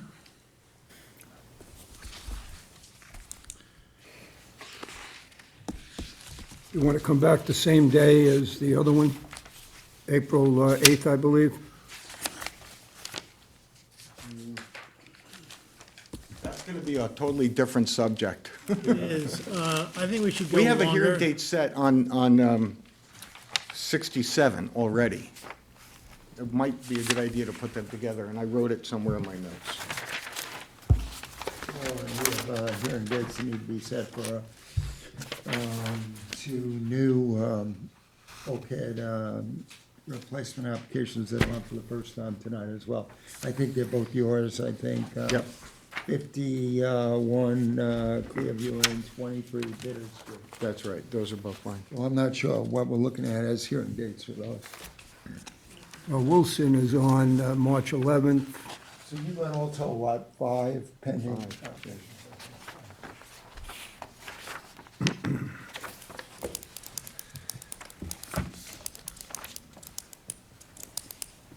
Yeah, March 11th is 67. And that doesn't include the one that we already acted upon where I signed off on your plans. 67 Nierenberg. That was on Peconic.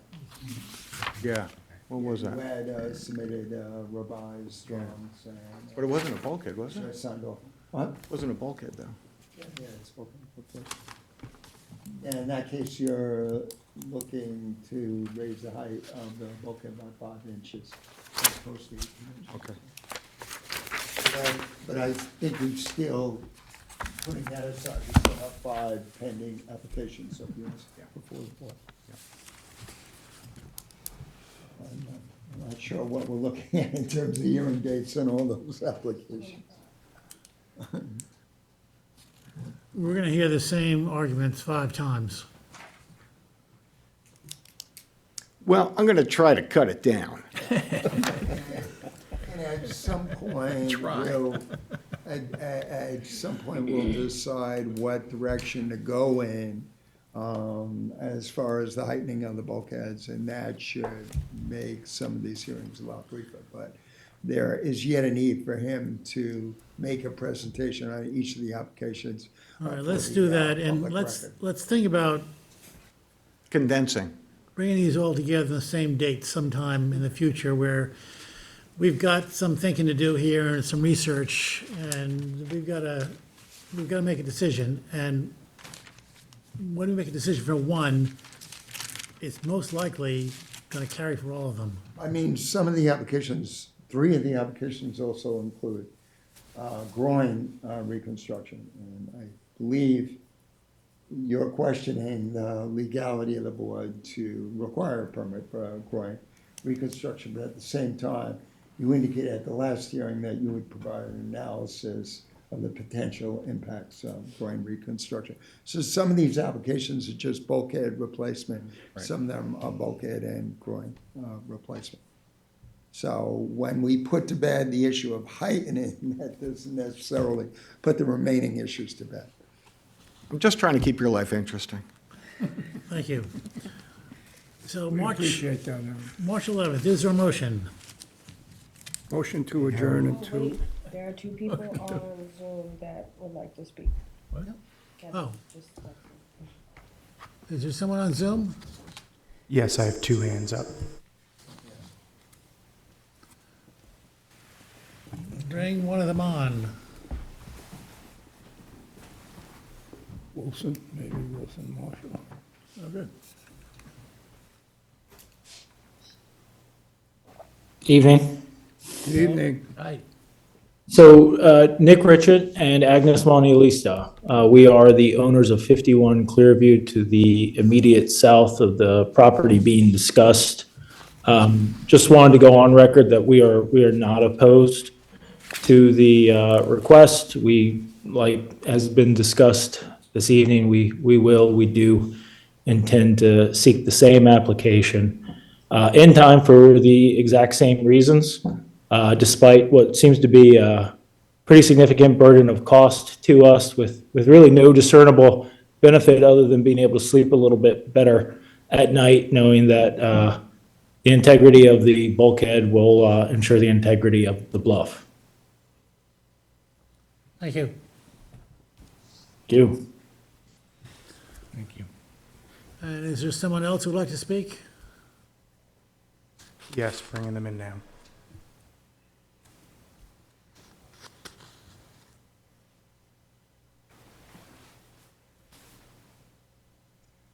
Can you hear me? Yes. Yes. All right, let me see if you can see me. Here we go.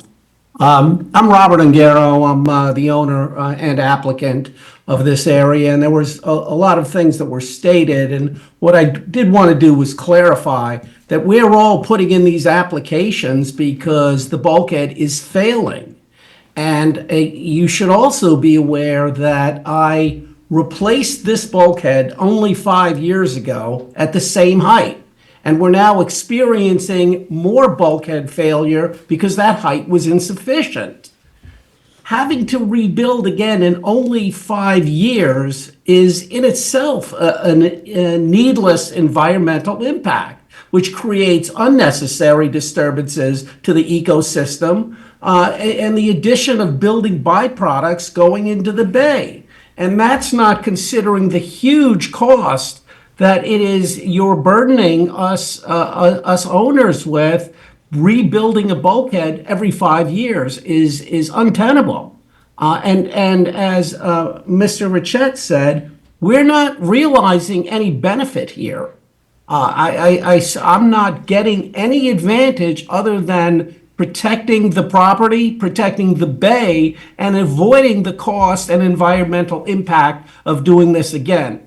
And these delays are while we delay an adjudication and a determination, these bulkheads are experiencing damage daily. So I would just ask this board to understand that, I understand that they want to prohibit docks and they might want to prohibit construction that benefits the owners. This is not any benefit other than protecting our properties and protecting the bay. And I thank you for the opportunity to speak. Thank you. Is there anyone else on Zoom? That's all for Zoom.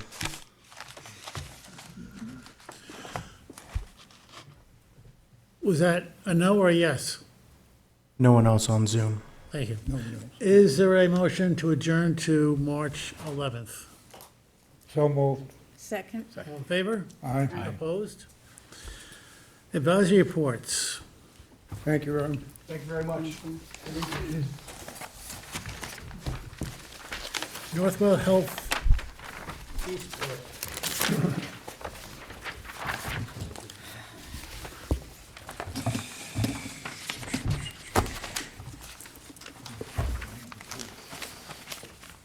Good evening again, Marty Shea, Chief Environmental Analyst for the town.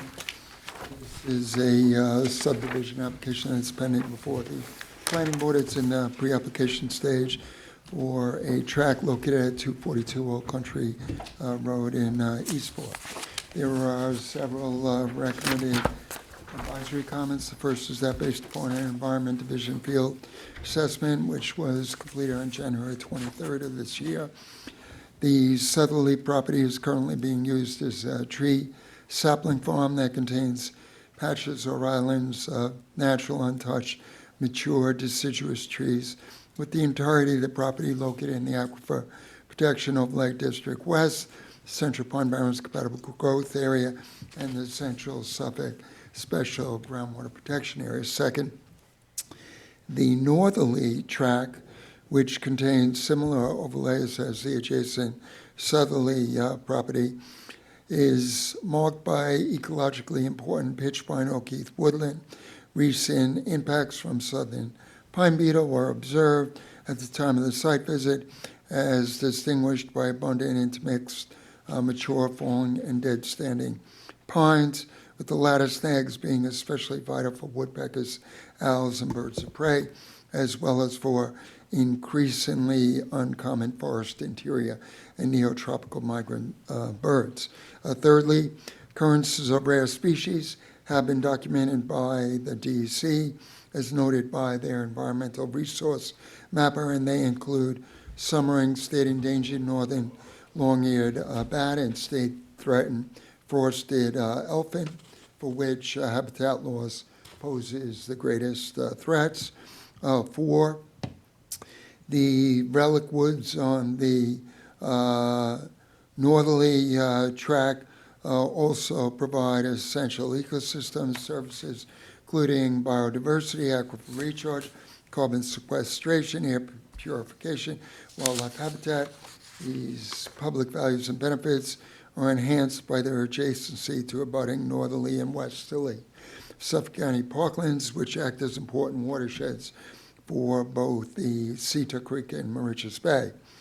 5, in light of the above, the planned residential development should be restricted to the southerly tract to the maximum extent practicable, with strict adherence to the clearance standards that set forth in section 330-67, which is protection of natural vegetation within any affected wooded areas. Motion to send those comments to the planning board? Second. All in favor? Opposed? Howley at Anderson. This is a pending two-lot subdivision for a tract on Anderson Road in the hamlet of Hampton Bays. The application is in the pre-app stage. There are three brief recommended advisory comments. The first indicates that a February 9, 2026 Environment Division field assessment and review of town aerial imagery has revealed that the majority of the pre-existing natural woodlands in the western part of the tract were cleared post-October 2024, just prior to filing of the two-lot subdivision application. Second, notwithstanding these recent impacts, the remaining mature coniferous and deciduous trees should be preserved to the maximum extent practicable in order to buffer and supplement the natural vegetation in the abutting Wesley Town recharge basin. As such, cover is beneficial to wildlife and as a groundwater recharge and water filtration area. And lastly, consistent with the clearance standards as set forth in section 330-67 of the code for similar sized lots ranging from 1 to 15,000 square feet in the APOD, no more than 75% of the area of proposed lot 1 should be cleared. Motion to send those comments to the planning board. Second. All in favor? Opposed? For the ZBA, Lorenzo Cavallero. This application relates to develop property in Old Harbor Colony located on Mill Pond Road, Hampton Bays. There are three recommended comments. First indicates that the planned sunken pickleball court for which a variance is being sought is located greater than 50 feet landward of surface waters where greater than 100 linear feet shore-fronting functional bulkhead exists. As such, the planned court improvements lie outside of the town's wetland permitting jurisdiction and do not require a town wetland permit. Second, February 3rd, 2026 Environment Division inspection has revealed that the swimming pool area was recently modified by demolition of former pool deck / patio, building of new deck / patio, and subtly facing retaining walls and apparent hot tub installation. I say apparent because it was heavy snow cover without requisite wetland permits. These outdoor construction activities and residential improvements need to be legalized or otherwise rectified by filing a Conservation Board wetland permit application. And lastly, the existing mature pitchfront trees north of the proposed pickleball court should be preserved by installing temporary fencing around the critical root zone, which is beneath the drip line at the most edge of the tree canopy branches. And that, of course, is to avert tree damage by heavy pruning and root compaction. Motion to send those comments to the ZBA. Second. All in favor? Aye. Opposed? For the Board of Trustees of the Freeholders and Commonalty of the Town of Southampton, Piper Clark II, LLC. This is an application for a trustee's general permit for construction of an elevated catwalk together with a dock at property 886 Cedar Lane West in the hamlet of Remsenburg, Spion. There are several recommended comments. The first indicates that based upon a January 28, 2026 Environment Division field assessment, the existing natural vegetative cover, including among others Phragmites, northern bayberry, and cedar trees within the bounds of a Conservation Board required wetland preservation area, naturally vegetated wetland non-disturbance, non-fertilization buffer are being top cut and trimmed in violation of the terms and conditions of the covenant recorded with the county clerk on June 18, 2009 under LIBOR D000125591, page 226. An administrative wetland permit application needs to be filed in order to rectify this matter. Second, notwithstanding that the proposed building materials for the new elevated walkway would comply with current environmental standards, the catwalk should be rerouted along the disturbed northerly sand path as construction of the 192 linear feet of catwalk together with the building of 100 linear feet of fixed pier in the planned central location of the property would have significant adverse wetland impacts. Negative environmental effects, which could be avoided or significantly lessened by repositioning these structures to the north, would include direct habitat loss from piling installation. Hold on.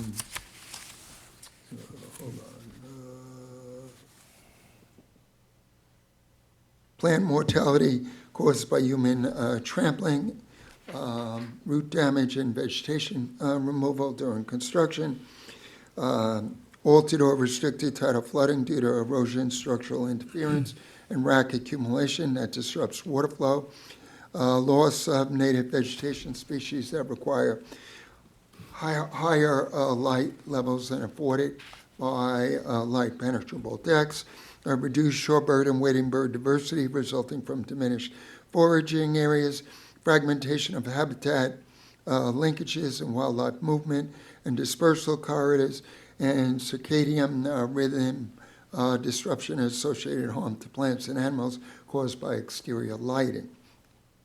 Thirdly, to preserve the environmental sanctity of the unique natural bay/cove marsh edge beach found at the subject property.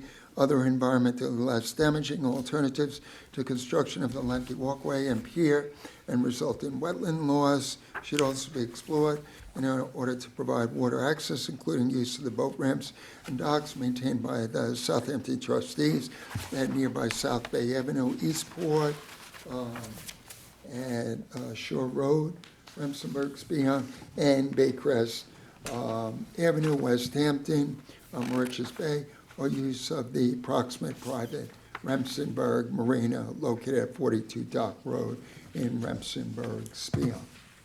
Motion to send those comments to the Board of Trustees. Second. All in favor? Opposed? The administrative wetland permits are in your packets. Resolution of conditional approval, A019-131. The petition will then prove revocable trust. Applicant requests postponement until February 25th, 2026. Motion to postpone February 25th, 2026. Second. All in favor? Aye. Opposed? A024029, George Vickers. Any discussion? Petition. Second. Resolve that a conditional wetland permit approval granted to George Vickers and Deborah Vickers for the proposed project upon the terms and conditions set forth therein. All in favor? Aye. Opposed? A024054, 25 Dune Road LLC. Any discussion? Move tissue. Second. Resolve that a conditional wetland permit approval granted to 25 Dune Road LLC for the proposed project on the terms and conditions set forth herein. All in favor? Aye. Opposed? A025011, 41 Tarpon Road LLC. Applicant requests postponement until February 25th, 2026. Motion to postpone until February 25th, 2026. Second. All in favor? Aye. Opposed? A025021, Mark Charbonneau and Donna Charbonneau. Any discussion? Oh, right now. Applicant requests postponement until February 25th. Motion to postpone until February 25th, 2026. Second. All in favor? Aye. Opposed? A025054, Charlie Denby and Elizabeth Belton. Applicant requests postponement until February 25th, 2026. Motion to postpone until February 25th, 2026. All in favor? Aye. Opposed? Preliminary review, circuit determination, A024060, Carter Simpson and Sloan Simpson. Applicant requests postponement till February 25th. Postpone to February 25th. Second. All in favor? Aye. Opposed? A025044, 51 CVD LLC. This application relates to residentially developed property at 51 Clearview Drive in the Hamlet of Noack. Application has been made in order to get this board's approval to replace the existing bulkhead as well as to heighten the bulkhead by 18 inches. Questions have arisen in terms of the potential impacts of that increased bulkhead height. As such, this is an application for which additional information is needed to make a decision. As such, I'm recommending that a public hearing be held. Motion to schedule a public hearing for March 11th, 2026. Second. Resolve that The Town Conservation Board hereby schedules the public hearing for March 11th, 2026, and that a notice of public hearing be published in the town designated newspaper pursuant to Chapter 225, Section 325-8C of the Town Code. All in favor? Aye. Opposed? A 025045 Wilson H. Madden Jr. This application relates to a existing residentially developed property with frontage on the Laconic Bay. There is a preliminary advisory report dated January 30, 2026. The application has been made in order to gain this board's approval and a wetland permit to both replace the existing bulkhead with a new bulkhead heightened by 18 inches, as well as to demolish and reconstruct 4 timber groins, as significant additional information needed to make a determination. There's a resolution before you to schedule a public hearing. Motion to schedule a public hearing for March 11th, 2026. Second. Resolved that the Town Conservation Board hereby schedules the public hearing for March 11th, 2026, and a notice of public hearing be published in the town designated newspaper pursuant to Chapter 325, Section 325-8C of the Town Code. All in favor? Aye. Opposed? A 025048 Diane Waranis, applicant requests postponement to February 25th. Motion, So moved. motion to postpone to February 25th, 2026. Second. Tom, second. Favor? That's right. Excuse me, do we know whose coat that is? Oh, maybe Brad. Yes, fine. Oh, it's yours, that's right, okay. Just want to make sure it wasn't theirs. Okay, I'm It's been sorry. moved and seconded. All in favor? Aye. Opposed? A 025051 Antonio Vendome. This application relates to an existing residentially developed property at East Shore Drive in North Sea. There is an advisory report dated February 5, 2026. Although the application was made to legalize rather modest improvements to the residents, upon inspecting the property, we found that the Conservation Board required naturally vegetated buffer on the seaward side of the residence had been completely cleared and filled and converted to lawn with at least 2 gazebos installed, a exterior overhead lighting put in, and rock armor installed along the beach, or without any wetland permits from this board. The advisory report recommends that the applicant take the necessary steps to fully reclaim that buffer. There are no issues with the improvements to the residents that otherwise need to be legalized. As such, this is an application for where we have sufficient information to make a determination. As such, the hearing requirement can be waived. Motion to waive the public hearing. Second. Resolved that the Town Conservation Board hereby waives the public hearing requirement pursuant to Chapter 325, Section 325-80 of the Town Code. All in favor? Aye. Opposed? A 025053, the 61 Cliff Drive Family Partnership. This application relates to residentially developed property at Bay Point. The application was made in order to legalize a hot tub that was installed on first floor deck under second floor decks and house overhang. The property is marked by a covenanted naturally vegetated buffer and required wetland preservation area that was required by this board as a condition of a form permit, which are generally intact with the exception of possibly some supplemental needed buffer plantings. There are no issues with the hot tub, as its wetland setback is consistent with the wetland setbacks previously approved by this board. As such, there is a resolution before you to waive the hearing requirement. Motion to waive the public hearing. Second. Resolved that the Town Conservation Board hereby waives the public hearing requirement pursuant to Chapter 325, Section 325-80 of the Town Code. All in favor? Aye. Aye. Opposed? A 025057 Jarvis Family Trust, applicant requests postponement to February 25th. Motion to postpone till February 25th, 2026. Second. All in favor? Aye. Opposed? A 025062 Donovan Moore and Ann Moore.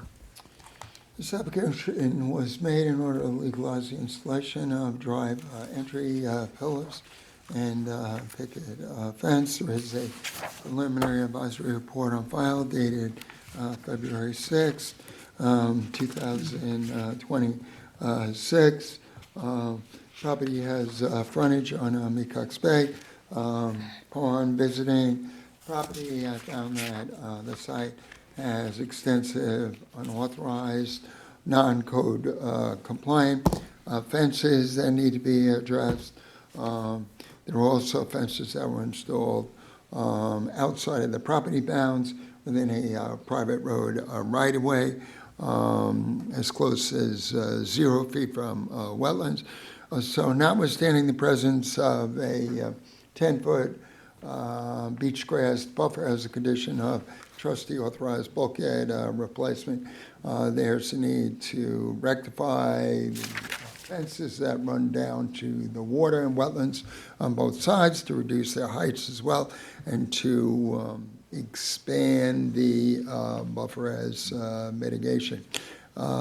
This is an application for which we have sufficient information to make a determination as such, recommending that the hearing requirement be waived. Motion to waive the public hearing.